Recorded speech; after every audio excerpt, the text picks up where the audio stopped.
Hello everyone, कैसे हैं आप सब। आई होप सो अच्छे ही होंगे।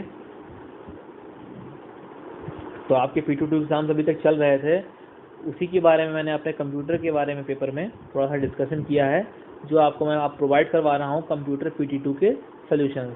तो आप यहाँ पे देख सकते हैं, आप यहाँ अपने आंसर्स को रेक्टिफाई कर सकते हैं और देख सकते हैं कि आपने क्या करेक्शंस मिस्टेक्स की हैं, तो करेक्ट करके आप लोग इस करेक्ट कर सकते हैं, जिससे कि आपके नेक्स्ट एग्ज़ाम में आपकी ये गलतियाँ ना हों और आपको कैसे कैसे लिखना है वो आप उस चीज़ को भी आप यहाँ पे फाइंड आउट कर सकते हैं। चलिए हम लोग डिस्कस करते हैं। मैंने बेसिकली आपको 25 मार्क्स का एग्ज़ाम दिया था और जिसमें आपको 1 आवर दिया गया था करने के लिए, ठीक है। तो सबसे पहले उसमें आए थे MCQ, जो आपके 6 आए थे MCQ। टोटल 1 मार्क्स का एक था MCQ, तो टोटल 6 मार्क्स के 6 MCQ हैं, जिसे हम लोग डिस्कस कर रहे हैं। Number 1, a watermark is an. तो आप लोग अपना अपना एग्जाम पेपर निकाल लीजिए चाहे तो, जिससे कि आप लोग करेक्ट टिक कर पाएँ, ठीक है, और फाइंड आउट कर पाएँ चीज़ों को। तो अ watermark is an image that appears behind the text. बताना है आपको वाटर मार्क कैसी इमेज होती है। ट्रांसल्यूकेंट, ओपेक भी नहीं, ट्रांसपेरेंट टाइप की इमेज भी नहीं होती, ट्रांसल्यूकेंट इमेज होती है जो आपके टेक्स्ट बिहाइंड द टेक्स्ट आपकी शो होती है। ऑप्शन नंबर 2 आपका करेक्ट है। Preview results option is present in group. Preview results का जो ऑप्शन होता है कहाँ प्रेजेंट होता है, मैंने बताया था आपको प्रीव्यू रिजल्ट्स में, है ना, ये मेलिंग्स वाला है। ऑप्शन नंबर 2 सही है। 3 देखिए, type new list is an option in. तो टाइप न्यू लिस्ट ऑप्शन कहाँ होता है बताएं आप लोग। Start mail merge, option number 2 सही है। ये सेलेक्ट रिसिपिएंट्स ये भी नहीं, एडिट रिसिपिएंट लिस्ट ये भी नहीं। 4th देखिए, is a kind of error. तो एरर के काइंड कौन सा होता है यहाँ पे बताना है आपको, कौन सी एरर का एक काइंड है यहाँ पे। ये कोई काइंड नहीं होता, टाइप ऑफ एरर नहीं होता, ये भी नहीं है। नॉट अवेलेबल, ये एक टाइप ऑफ एरर है, ये MS एक्सेल में होती नहीं है, मैंने बताया था आपको, है ना, जिसमें इसका मतलब होता है data is not available. 5th देखें, the horizontal axis of a chart is also known as. तो हॉरिजॉन्टल एक्सिस बताइए कौन सी एक्सिस होती है। एक हॉरिजॉन्टल एक वर्टिकल, पता लग गया, एक्स एक्सिस, ठीक है। तो ये हो गई आपकी एक्स एक्सिस, ये सही है, ठीक है। वैल्यू एक्सिस और कैटेगरी एक्सिस को मतलब यहाँ पे नहीं है। 6, auto sum in MS excel is used for. तो ऑटो सम फीचर आपका क्यों यूज होता है MS एक्सेल में, sum of range of numbers के लिए। जब एक साथ बहुत सारे नंबर्स हों और उनको हमें कैलकुलेट करना हो तो हम ऑटो सम फीचर का यहाँ पे यूज फंक्शन का करते हैं इसका, जिससे हमें टोटल एक बार में यहाँ पे मिल जाएगा, सब्ट्रैक्शन नहीं, कैलकुलेशन नहीं, ठीक है। सेकंड ऑप्शन सही। अब आपके 4 फिंग द ब्लैंक्स आए थे जो कि 1-1 मार्क्स के थे। टोटल 4 फिंग द ब्लैंक्स आपके 4 मार्क्स के दिए थे, मैंने डिस्कस कर लेते हैं।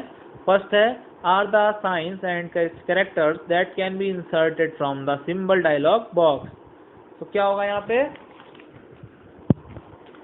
सिंबल्स, है ना। सिंबल्स आपके क्या होते हैं, साइंस होते हैं, कैरेक्टर्स होते हैं, जिन्हें कि हम इंसर्ट कर सकते हैं सिंबल डायलॉग बॉक्स से, ठीक है। सेकेंड,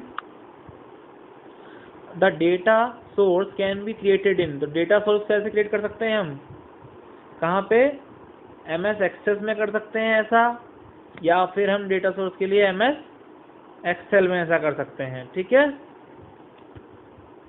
EXCEL लिखा है मैंने ये, okay. Third one, error indicates that data are not available. मैंने अभी पहले बताया था आपको, डेटा आर नॉट अवेलेबल की एरर कौन सी बताई थी, NA MS एक्सेल में होती है। 4th देखें, अब plots data in circular chart, है ना। तो क्या होगा, पाई,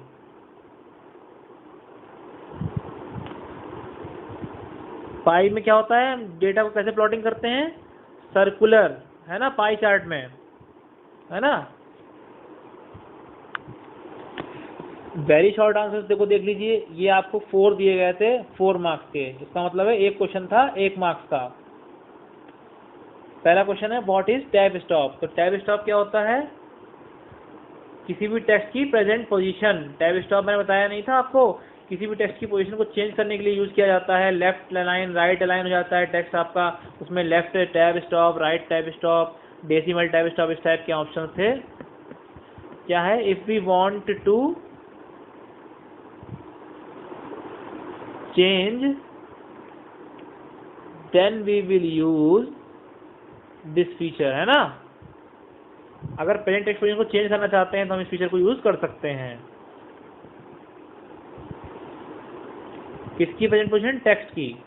second, what is used for formatting in MS word? MS Word में फॉर्मेटिंग के लिए क्या होती है? फॉर्मेटिंग स्टाइल्स बताया था, टेक्स्ट के लिए होती है, जो इस टाइप से होती है फॉर्मेटिंग स्टाइल्स आपकी अलग अलग, है ना। How data is organized in data source? तो डेटा सोर्स जो होता है ना, मैंने बताया था फील्ड रिकॉर्ड्स होते हैं, तो डेटा सोर्स कैसे ऑर्गेनाइज हो रहा है इसमें? ये कौन सी फॉर्म है आपकी? टेब्यूलर, है ना, टेब्यूलर फॉर्म को नोट भी कर सकते हैं इन चीज़ों को आप लोग चाहें तो। Right 4 types of chart. 4 types of chart के हमें नेम देने हैं इस क्वेश्चन में, तो बताएं। कोई भी आप दे सकते हैं, ऐसा नहीं कि जो मैं दे रहा हूँ वही सही होंगे, आपने जो भी दिए होंगे अगर सही हैं तो वो सब सही होंगे। Line chart, pie chart, bar chart, या फिर कॉलम चार्ट, या फिर एरिया चार्ट, आपने जो भी लिखे होंगे बुक से लिखे होंगे तो वो भी ठीक होंगे। मैंने आपको एग्जाम्पल दे दिए। डन। शॉर्ट आंसर्स पे आते हैं। क्वेश्चन नंबर 1 हमारा है, शॉर्ट आंसर आपको दिए गए थे टोटल 4, जिसमें से आपको टोटल करने थे 3 और 6 मार्क्स के शॉर्ट आंसर थे। इसका मतलब कि 2 मार्क्स का एक शॉर्ट आंसर था। पहला क्वेश्चन है, what are headers and footers? तो headers is placed at the top of a page of document, है ना। तो हेडर क्या होता है? बेसिकली हमारे किसी भी पेज या डॉक्यूमेंट के टॉप साइड में, बिल्कुल टॉप पे होता है। और क्या होता है फिर देखिए, द फुटर और the other hand is placed at the bottom of the page. और फुटर क्या होता है? बिल्कुल हमारे पेज के बॉटम साइड पे होता है। The header and footer usually contains the same information such as page number, date, photograph, time etcetera. Header footer में हम लोग क्या इंफॉर्मेशन कंटेन करते हैं? बेसिकली आपकी डेट है, टाइम है, हेडिंग है ना, इस तरह की चीजें, फोटोग्राफ्स हैं, रेफरेंस है, तो ये सब हम लोग हेडर फुटर में हम लोग चीजों को ऐड कर सकते हैं। क्वेश्चन नंबर 2 देखें, what is left tab stop? तो tab stop refers to present text position. मैंने बताया था आपको, the tab stop feature in MS Word enables the user to change default distance covered by the tab key. तो tab stop feature से जो tab की मैंने बताया था ना आपको होती है, जिसकी हेल्प से हम लोग जो है 2 से 3 स्पेस का जो है कवर कर सकते हैं। स्पेस एक बार टैब की प्रेस करने से 2 से 3 स्पेस का कवर कर सकते हैं, स्पेस बार का स्पेस हम एक बार में। उसी को चेंज करने के लिए यहाँ टेक्स्ट पोजीशन को हम लोग यहाँ पे टैब स्टॉप फीचर का यूज कर सकते हैं इन एमएस वर्ड में।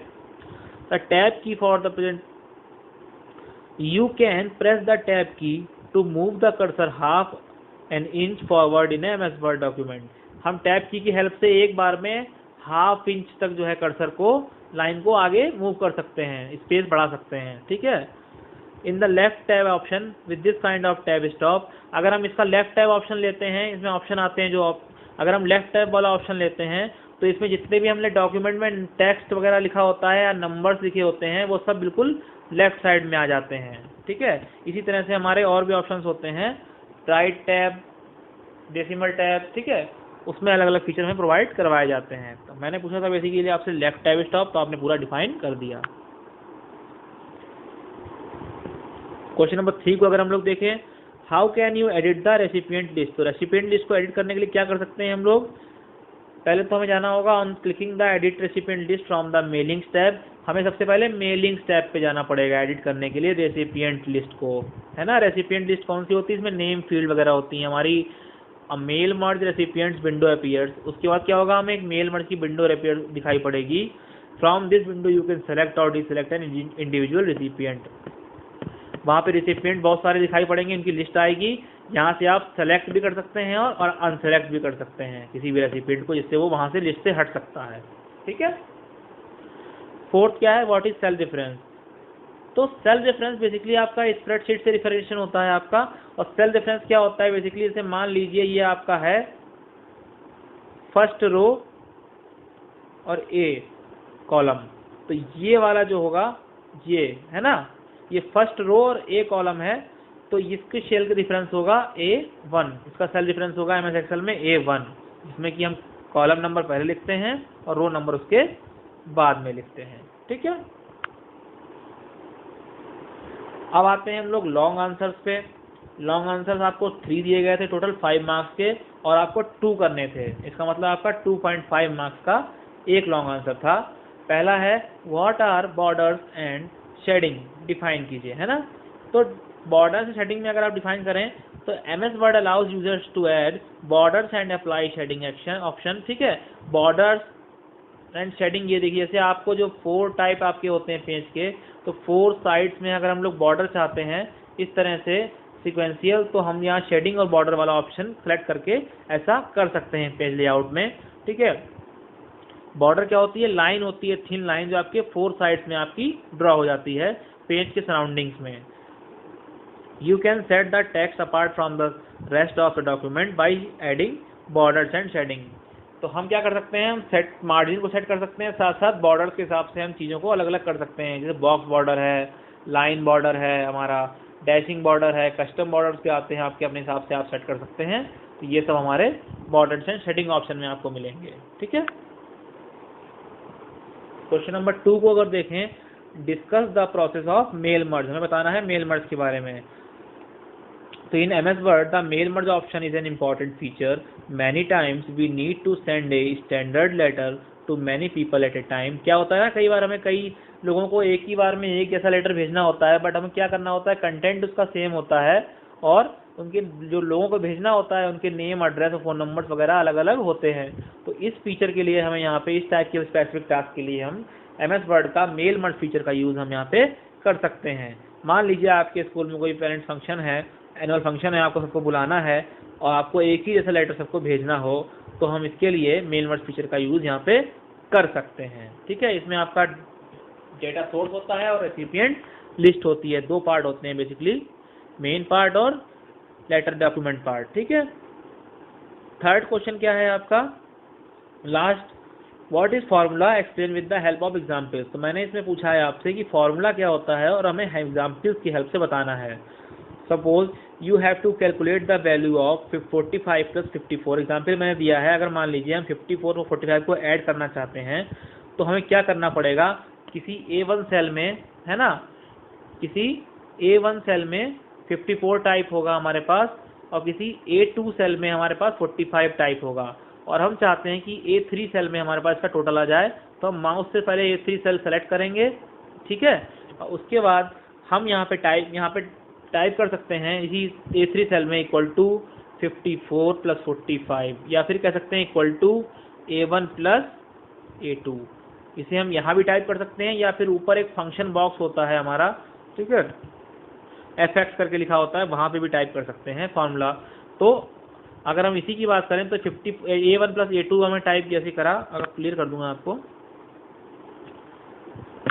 अगर जैसे ही हमने यहाँ पे टाइप किया equal to A1 + A2, A3 में अगर हमने टाइप किया तो आपको यहाँ पे सीधे टोटल मिल जाएगा 54 + 45 का, जो कि होता है 99, ठीक है। तो ये हो गए हमारे सारे क्वेश्चन, अगर आपने इस तरह से किए हैं और इससे भी कुछ अलग भी लिखा है और सही लिखा है तो आपको आंसर पूरे मार्क्स मिल जाएंगे, ठीक है। चलिए फिर, thank you everyone, this is done from my side. अगर आपको कुछ समझ में ना आया हो भी तो आप लोग बाद में मुझसे पूछ सकते हैं कभी भी, ठीक है। बाकी अपने जो भी वर्क बच्चों का कंप्लीट नहीं है वो इनकम्प्लीट जो है उसको कंप्लीट करें, हॉलीडे असाइनमेंट कंप्लीट करें और अच्छे से पढ़ाई करें। आगे एग्जाम्स आपके यहाँ पर्ली एग्जाम्स आ रहे हैं, ठीक है। Thank you everyone, keep learning, keep watching videos and thank you everyone, welcome. Okay, फिर मिलते हैं नेक्स्ट क्लास में, आगे नए चैप्टर्स को डिस्कस करेंगे।